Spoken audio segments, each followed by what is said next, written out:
The ballroom was a constellation of wealth, each guest a star burning with privilege. But Elias Navarro felt like a meteor crashing through their orbit. His heart pounded as he adjusted the too-tight collar of his borrowed dress shirt, the fabric itching against his skin. He wasn't supposed to be here, not in this glittering Manhattan gala where champagne flowed like rivers and the air smelled of money and ambition. Elias had grown up in the cramped kitchen of his father's diner in Queens, where grease stained his hands and his dreams were as small as the tips left on sticky tables. His father, Miguel, was a cook with a laugh as warm as his empanadas. But the world outside their little diner wasn't kind to men like Heimer to Elias, who'd known since he was 13 that he was gay. Coming out to his dad had been like shedding a heavy coat in summer, freeing but terrifying. Miguel had hugged him tightly, whispering, "You're my son, always." But the world beyond their diner, it was a minefield of judgment. Tonight, though, Elias was here not as a server, not as the cook's son, but as a guest. His best friend, Lena, a scholarship student at Columbia University, had dragged him along, insisting he deserved to see how the other half lived.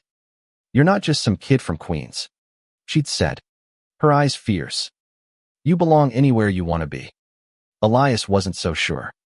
The gala was a fundraiser for the university's arts program, and he felt like an imposter among the elite, their laughter sharp as glass. Across the room, Julian Wentworth stood like a prince surveying his kingdom. At 21, he was the heir to a real estate empire, his blonde hair perfectly tousled, his suit a bespoke masterpiece that cost more than Elias's dad made in a year. Julian's smirk was a weapon, honed by years of privilege, and when his icy blue eyes landed on Elias, they narrowed with amusement. "Who let the help in?" Julian's voice cut through the hum of the crowd, loud enough for his friends to snicker. He leaned against a marble pillar, swirling a glass of champagne. "What's your deal, kid? You here to bust tables, or just lost?" Elias's cheeks burned, but he squared his shoulders. "I'm a guest," he said, voice steady despite the knot in his stomach. "Same as you." Julian laughed, a sound like breaking crystal. "Oh, sweetheart, you're not the same as me. Look at you, those shoes are practically begging for mercy." His friends roared, and Elias felt the weight of every stare in the room. He glanced at Lena, who was glaring daggers at Julian. But before she could intervene, Elias raised his chin. "Funny," he said, his voice low but clear. "Your suit's screaming money, but it can't hide how small you sound." The crowd around them gasped, a ripple of shock spreading. Julian's smirk faltered, just for a second, before he recovered. Bold words for someone who smells like fryer grease. He shot back, stepping closer. "What's your name? Anyway, I like to know who I'm embarrassing." "Elias Navarro," he replied, unflinching. "And I'm not embarrassed." Julian's eyes glinted with something new, curiosity. "Maybe. Or a challenge. We'll see about that," he murmured, turning away with a dismissive wave. But Elias caught the way Julian glanced back, a flicker of something unreadable in his expression. Lena grabbed Elias's arm, pulling him toward the bar. "You're insane," she whispered, half laughing. "You just went toe-to-toe with Julian Wentworth. Do you know who his family is?" "I don't care," Elias said, though his pulse was still racing. "He's just a guy with too much money and not enough sense." Lena shook her head, her curls bouncing. "He's not just a guy. His dad owns half of Manhattan, and Julian's got a reputation for making people regret crossing him. Be careful, okay?"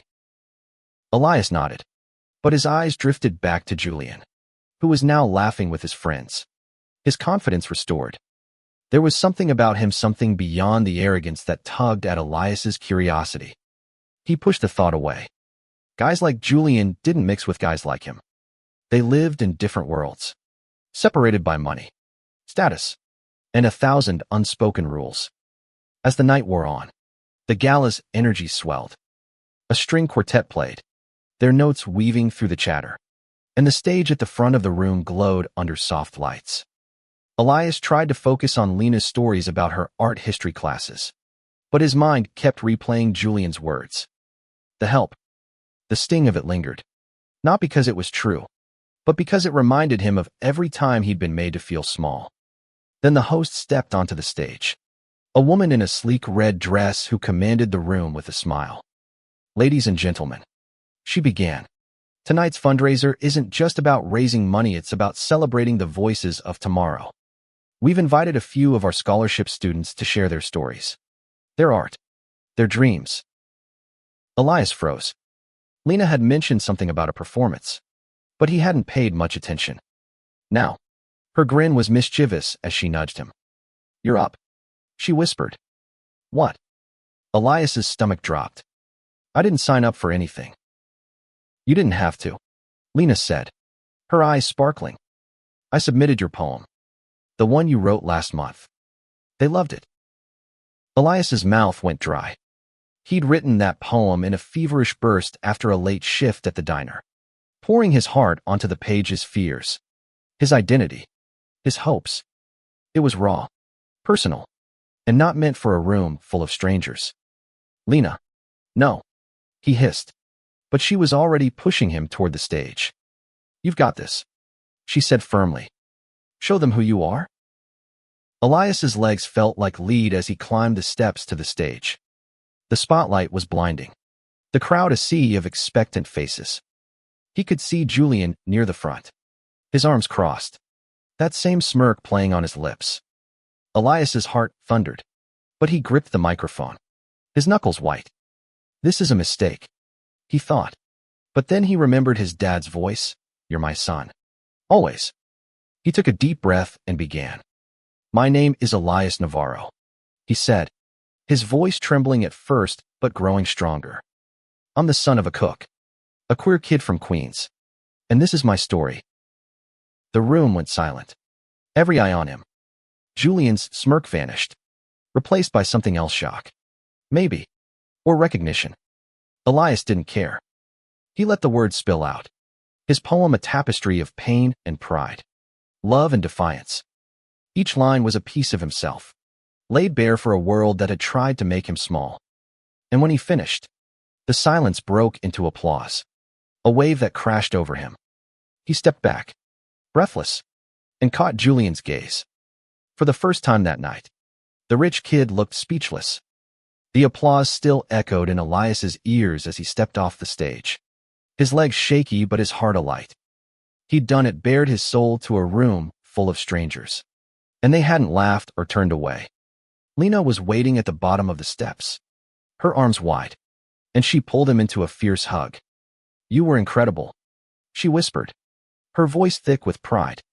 Elias managed a shaky smile, but his eyes darted to Julian, who was still standing near the front, his expression unreadable.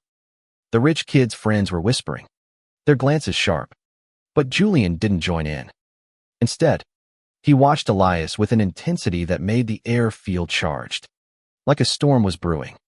Don't look at him, Lena said, tugging Elias toward the bar. He's not worth your energy. But Elias couldn't help it. There was something about Julian's gaze, not just mockery now, but a flicker of something deeper, like he was seeing Elias for the first time. It unsettled him, made his skin prickle with a mix of defiance and curiosity. The gala continued, the crowd buzzing with energy as more students took the stage. Elias tried to focus on their performances, a painter sharing her vibrant canvases, a violinist whose music felt like a heartbeat, but his mind kept circling back to Julian. Why had he looked so stunned? Was it just the shock of being outdone by the help? Or was there something else? As the night wound down, Elias found himself near the balcony, needing a moment to breathe. The city skyline glittered below, a constellation of lights that felt both distant and alive. He leaned against the railing, letting the cool night air steady him. Nice performance, a voice said behind him, smooth and sharp as a blade. Elias turned to find Julian standing there, his hands in his pockets, his posture casual, but his eyes anything but. Up close, Julian was even more striking, his jaw sharp, his blonde hair catching the moonlight. But Elias wasn't here to be dazzled. Thanks, Elias said, his tone guarded. Didn't think you'd care. Julian's lips twitched. Not quite a smile. I don't. Usually. But you've got guts. I'll give you that. Most people here wouldn't dare say half the things you did. Elias crossed his arms. What? You mean talking about who I am? Being queer? Or just existing in your world? Julian's expression flickered. A crack in his polished facade. All of it, he said after a pause. You don't belong here. And you know it. But you walked up there like you owned the place. That's unexpected. Elias bristled. I don't need your approval to belong anywhere. No, you don't, Julian said, stepping closer. His voice was quieter now, almost thoughtful. But you're making it hard for people to ignore you. That's dangerous. You know. Dangerous? Elias raised an eyebrow. What? You gonna have me kicked out? Call your dad's security team. Julian laughed. A low, genuine sound that caught Elias off guard. Tempting. But no. I'm just saying people like me. We don't like being challenged. And you? You're a walking challenge. Elias didn't know how to respond. There was no venom in Julian's words now. Just a strange intensity that made his pulse quicken. He wanted to hate Julian. To write him off as just another entitled jerk. But there was something in his Aisa vulnerability. Maybe that didn't fit the image. Before Elias could say anything, Julian's phone buzzed, and he glanced at it, his expression hardening. Duty calls, he said, slipping back into his confident persona. See you around, Navarro. As Julian walked away, Elias felt a mix of relief and frustration. What was that? A truce? A game? He didn't trust Julian. Not for a second. But he couldn't shake the feeling that their paths were tangled now, whether he liked it or not. The next day, Elias was back in the diner, flipping burgers and dodging his dad's teasing about his fancy gala night. The memory of the stage, the applause, and Julian's strange words felt like a dream, one that didn't belong in the fluorescent glow of the diner. But Lena wasn't letting it go. You've got to keep writing, she said, perched on a stool at the counter, sipping a milkshake. That poem was a hit. The arts program director emailed me this morning. She wants you to submit more work for their showcase. Elias froze, a spatula in his hand. You're kidding. Nope, Lena said, grinning. You're a star now, Eli. Own it. He shook his head, but a spark of excitement flickered in his chest. Writing had always been his escape, a way to make sense of the world. But he'd never thought it could take him anywhere. Now, it felt like a door was opening, one he wasn't sure he was brave enough to walk through. That afternoon, as Elias was scrubbing down the grill, the diner's bell jingled. He looked up, expecting a regular, but his breath caught when he saw Julian Wentworth standing in the doorway, looking wildly out of place in his tailored jacket and designer sunglasses. What the hell are you doing here? Elias asked, wiping his hands on his apron. Julian smirked, but there was a nervousness in his posture that Elias hadn't seen before. Heard the empanadas are good, he said, sliding into a booth. Thought I'd see what the cook's son is all about. Elias narrowed his eyes. You're not here for empanadas. Maybe not, Julian admitted, leaning forward. Maybe I just wanted to see if you're as bold off that stage as you were on it. Elias's heart pounded, but he held Julian's gaze. Order something or get out, he said, his voice steady. This isn't your playground. Julian's smile widened, but he didn't move. And in that moment, Elias knew this was only the beginning. The diner was quiet except for the sizzle of the grill and the low hum of a radio playing old salsa tunes. Elias stood behind the counter, his hands steady but his mind racing. Julian Wentworth, sitting in a cracked vinyl booth, looked like a lion in a petting zoo, too big, too polished, too everything for this place. His presence felt like a challenge, one Elias wasn't sure he was ready to meet. You gonna order or just stare at the menu like it's a math problem? Elias asked, crossing his arms. He wasn't about to let Julian unsettle him. Not here in his dad's diner, where he'd grown up stacking plates and dreaming of something bigger. Julian lowered the menu, his blue eyes glinting with amusement. Relax, Navarro. I'll take the empanadas. And a coffee. Black. Elias nodded, turning to relay the order to his dad in the kitchen. Miguel peeked out, his eyebrows rising at the sight of Julian. Who's the rich boy? He whispered in Spanish, his tone teasing. Nobody, Elias muttered, but his dad's knowing grin said he wasn't buying it. As Elias brought the plate of empanadas to Julian's table, he couldn't help but notice the way Julian's fingers tapped restlessly against the tabletop. For all his confidence, there was something off, like a note played wrong in a song. Elias set the plate down and stood there, waiting. Julian took a bite, chewed slowly, and nodded. Not bad, he said. Your dad's got skills. He's the best, Elias said, his voice sharp with pride. What do you want? Julian, you didn't come all the way to Queens for lunch. Julian leaned back, his smirk softening into something almost human. Maybe I was curious, he said. Last night, you got up there and said things I've never heard anyone say in a room like that. You didn't care who was listening. That's rare. Elias blinked, caught off guard. Was this a compliment? From Julian Wentworth. He didn't trust it. If you're here to mock me again, save it. I've got work to do. I'm not mocking you, Julian said, his voice quieter now. I'm trying to figure you out. Elias's stomach twisted. There was something in Julian's tone sincere, almost vulnerable, that didn't match the arrogant rich kid from the Gala. But before he could respond, the diner's door swung open, and a group of Julian's friends sauntered in, their laughter loud and entitled. Elias recognized one of them from the Gala, a guy with slicked back hair who'd laughed the loudest at Julian's jabs. Well, the guy said, spotting Elias. If it isn't the poet. You serving us today? Or are you going to recite something for the lunch crowd? Elias's jaw tightened, but he kept his voice even. What do you want to order? Julian's expression darkened, and he shot his friend a look.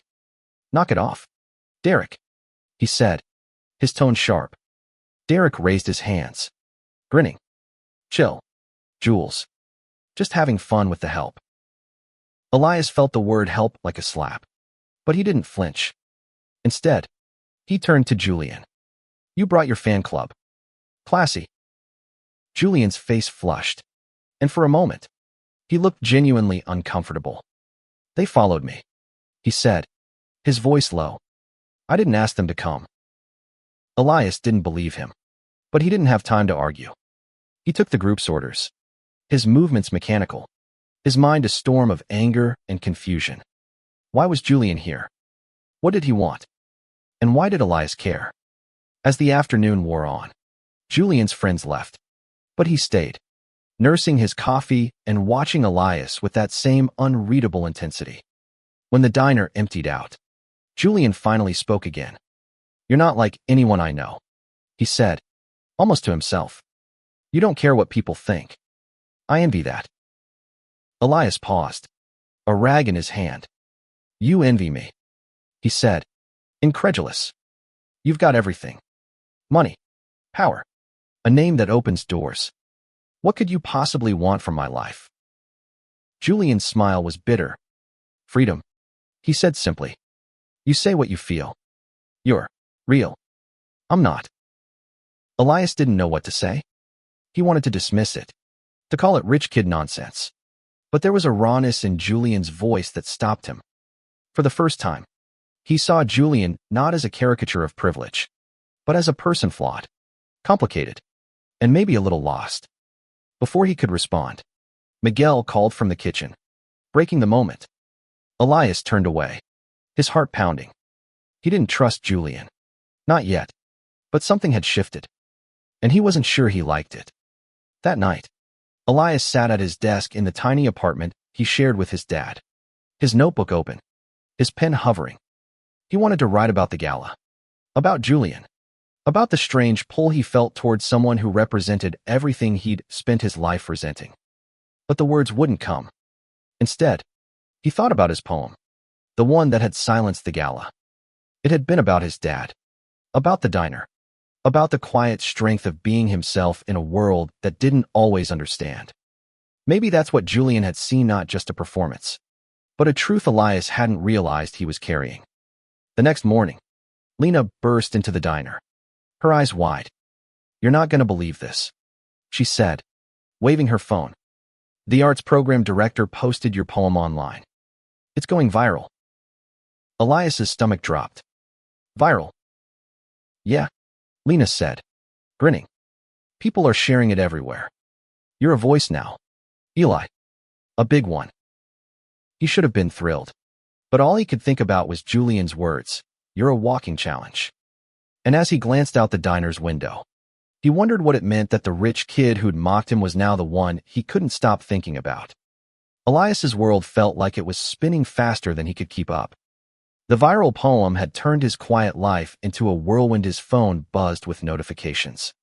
Strangers commented on his words, and the arts program director was emailing him about a scholarship opportunity.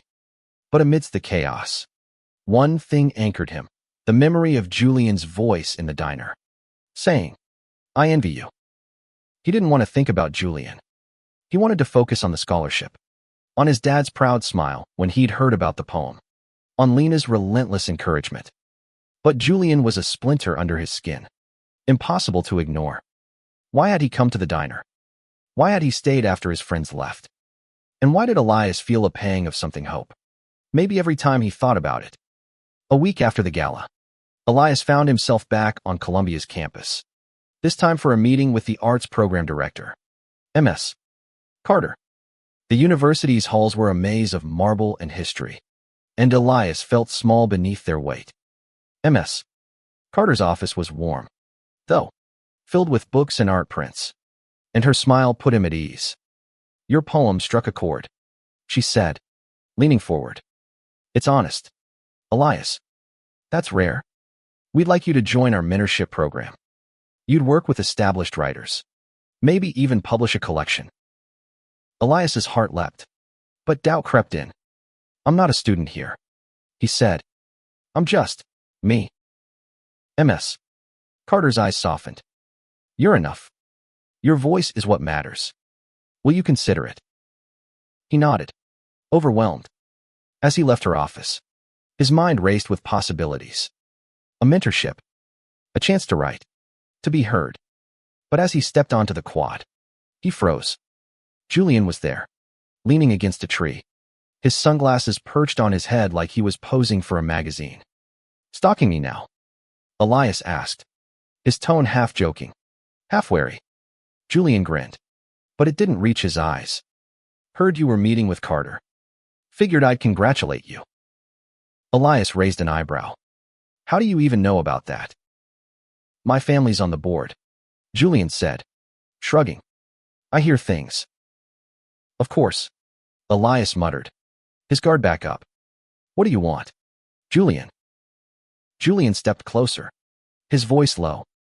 "I want to know why you're getting under my skin," he said. "I've spent my whole life knowing exactly who I am, what I'm supposed to be. Then you come along, saying things I can't forget. And I don't know, confused." Elias's breath caught. This wasn't the Julian from the gala, all smirks and sharp edges. This was someone raw, unguarded, and it scared Elias as much as it intrigued him. "Confused about what?" Elias asked, his voice barely above a whisper. Julian looked away, his jaw tight. "About you. About me. About what I've been told to want." The air between them felt electric, fragile. Elias wanted to push, to ask what Julian meant. But before he could, a group of students passed by, their laughter breaking the moment. Julian stepped back, his walls snapping back into place. "Forget it," Julian said, his tone clipped. "I shouldn't have come." He walked away, leaving Elias standing there, his heart pounding. What was that? A confession? A mistake? Elias didn't know, but he felt like he was standing on the edge of something he couldn't name. That night, Elias wrote again, his pen flying across the page.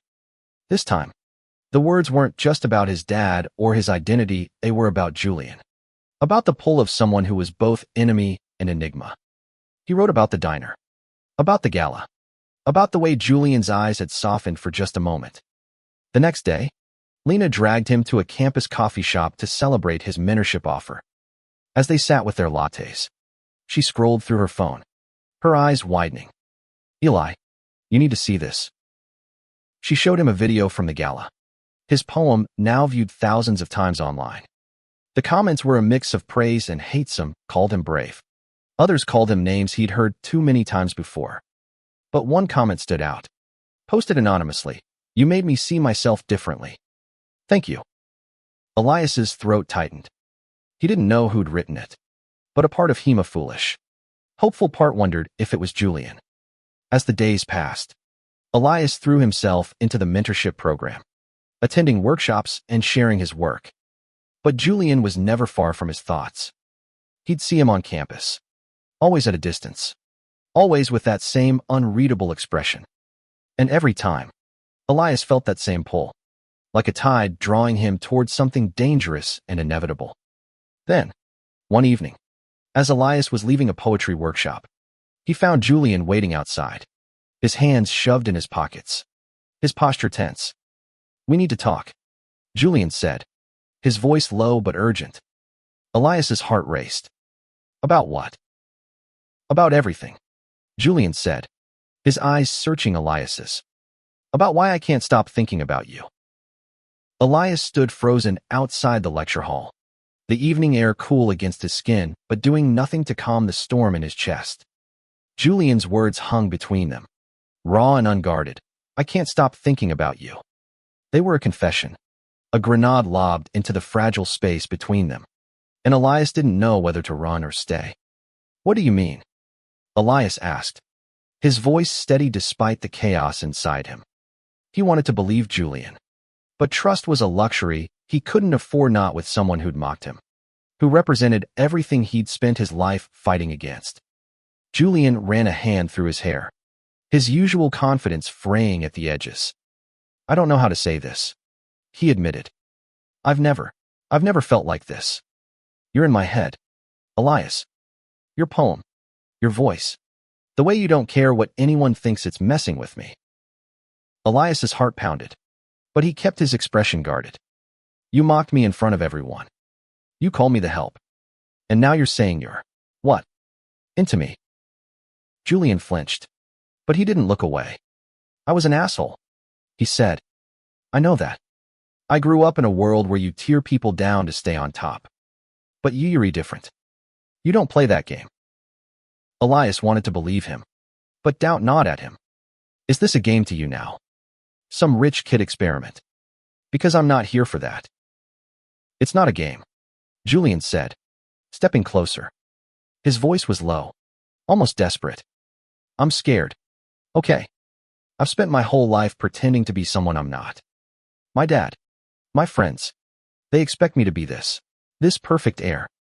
But when I saw you on that stage, saying things I've never had the guts to say, I felt something real."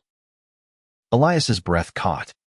He saw the truth in Julian's eyes, the fear and longing tangled together. But he also saw the risk. Julian was a Wentworth, a name that carried weight and expectations. Elias was a cook's son, a queer kid from Queens. Their worlds didn't mix, not easily, not safely. "I don't know what you want from me," Elias said finally. "But I'm not some puzzle for you to solve." "I don't want to solve you," Julian said, his voice softening. "I just want to know you." The words hit Elias like a wave, stirring something deep inside him. He wanted to push Julian away, to protect himself from whatever this was. But a part of him, a reckless, hopeful part, wanted to lean in. Before he could respond, a group of students spilled out of the lecture hall, their laughter breaking the moment.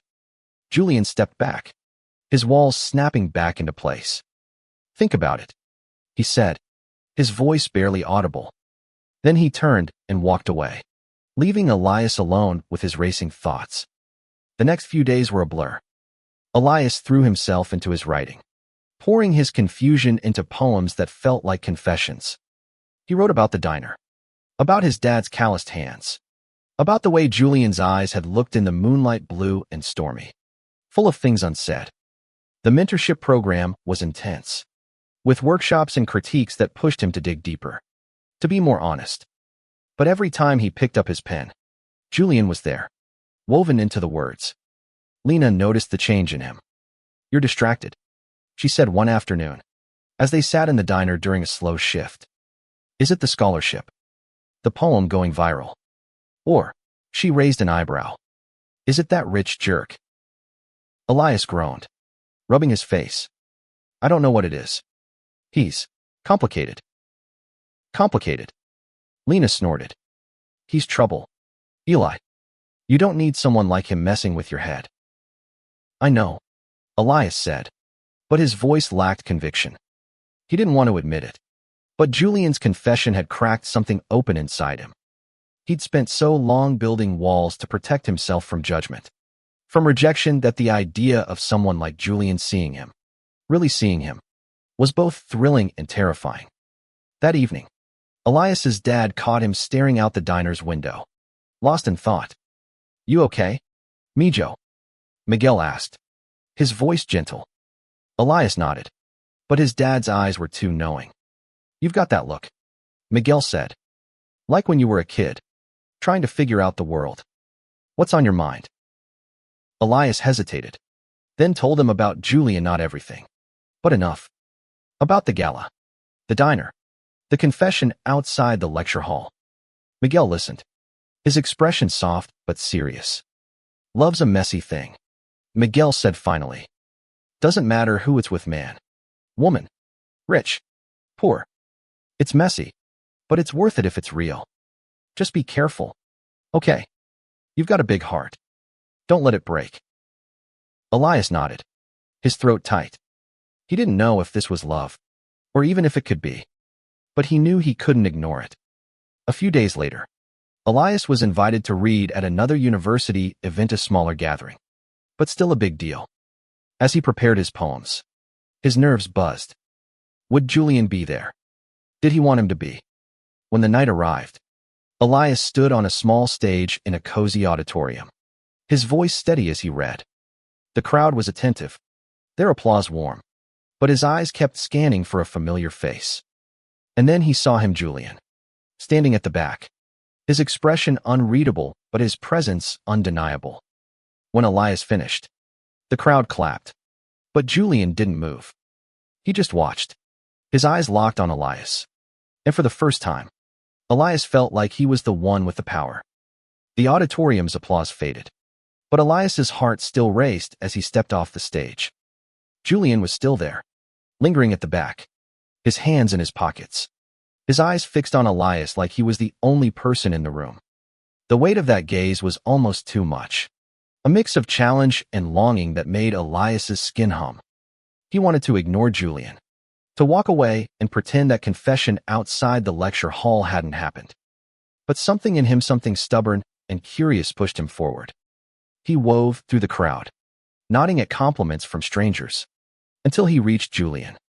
"You're making a habit of showing up," Elias said, his tone light but his eyes searching. Julian's lips twitched. Not quite a smile.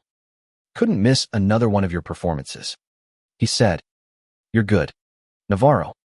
Too good." Elias crossed his arms, trying to keep his guard up. "What's that supposed to mean?" "It means you're dangerous," Julian said, his voice low. "You make people feel things. You make me feel things." Elias's breath hitched. He wanted to laugh it off, to call Julian out for being dramatic, but the rawness in his voice stopped him. "You don't even know me," Elias said, but the words felt weak, like he was trying to convince himself. "I want to," Julian said, stepping closer. The crowd around them faded, their chatter a distant hum. "I know I screwed up at the gala. I know I'm not easy to like, but I'm trying. Elias, I'm trying to be better." Elias's heart pounded, torn between caution and the pull of Julian's words. He'd spent so long protecting himself, building walls against people like Julian, people who judged, who mocked, who lived in a world he'd never belonged to. But now, standing here, he saw something else in Julian, a crack in the armor, a glimpse of someone fighting their own battles. Okay, Elias said finally, his voice barely above a whisper. But if you're serious, you've got to prove it. Julian's eyes softened, a flicker of relief passing through them. Deal, he said. How about coffee? Tomorrow. Somewhere neutral. Elias hesitated, then nodded. Fine. But don't expect me to make it easy for you.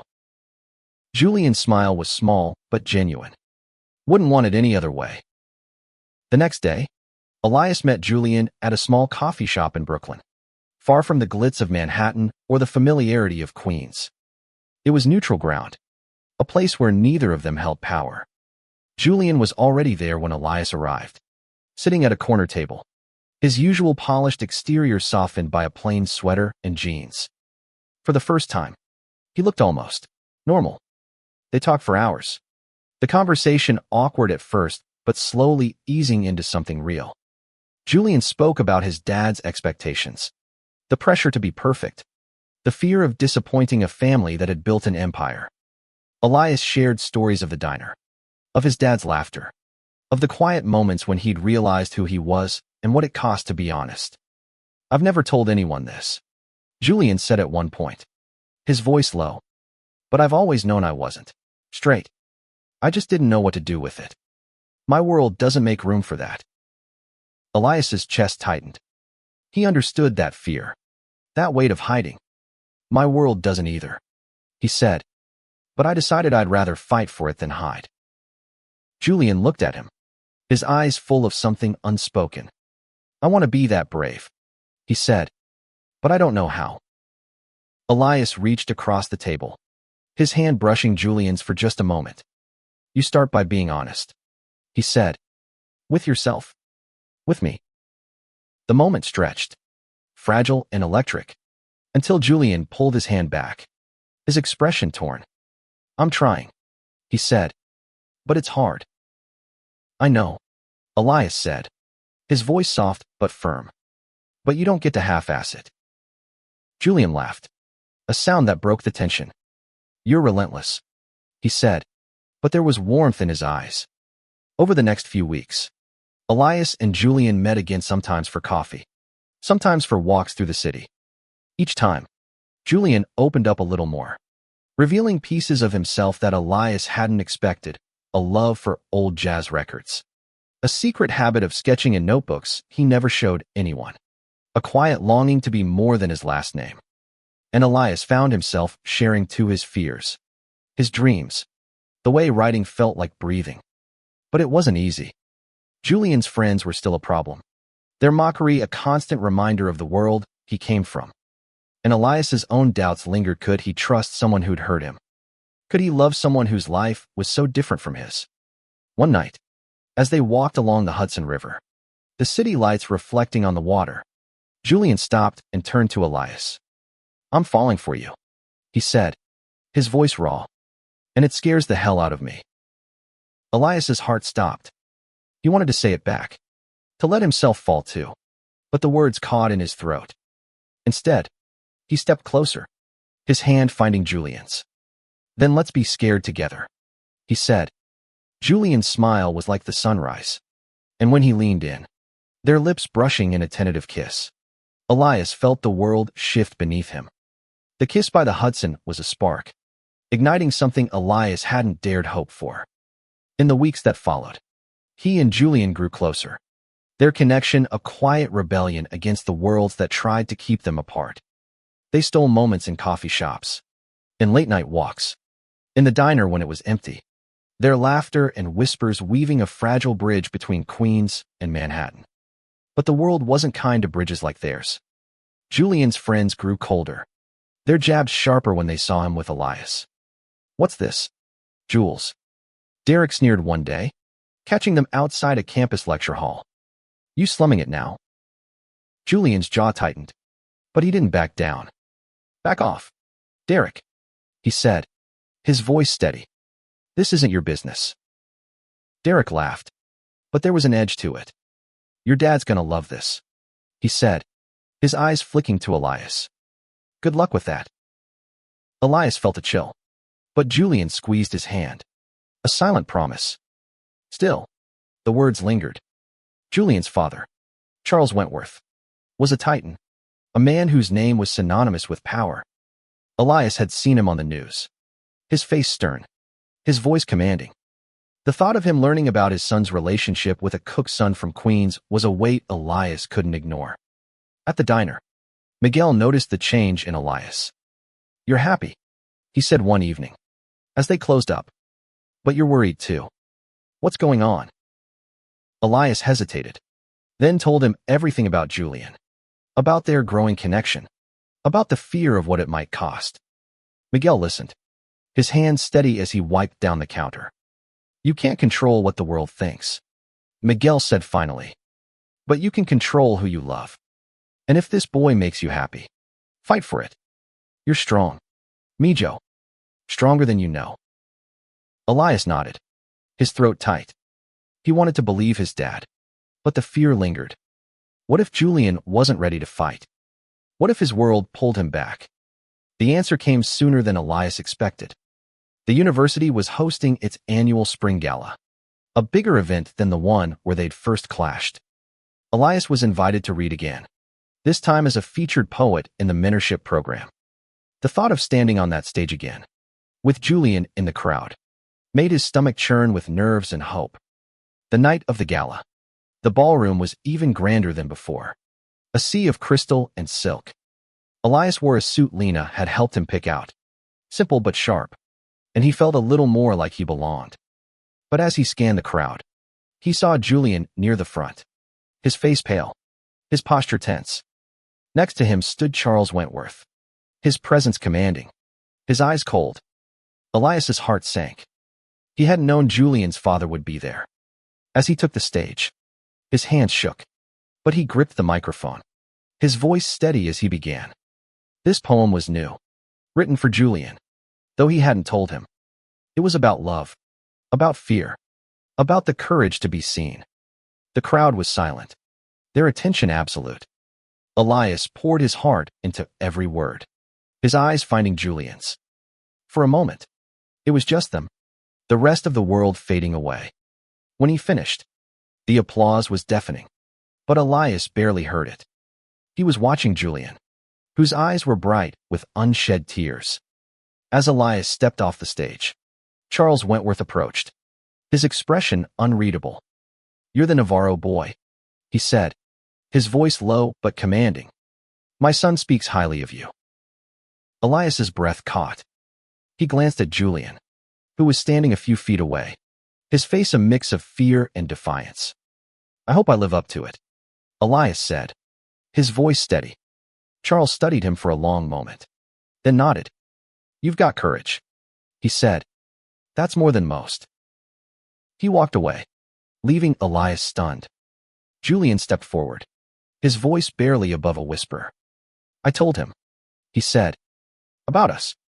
I didn't know if he'd listen, but he did." Elias's heart swelled, a mix of relief and pride. "You're braver than you think," he said, echoing his dad's words. Julian smiled, a real smile, and pulled Elias into a hug, right there in the middle of the gala, with the world watching. For the first time, Elias didn't care who saw. They were two boys from different worlds, but they'd found something worth fighting for. As the gala continued, Elias and Julian stood together, their hands brushing, their futures uncertain but hopeful. The rich kid and the cook's son had built a bridge, and though it might shake, it would hold. Because love, Elias realized, wasn't just about finding someone, it was about finding the courage to stand together, no matter what.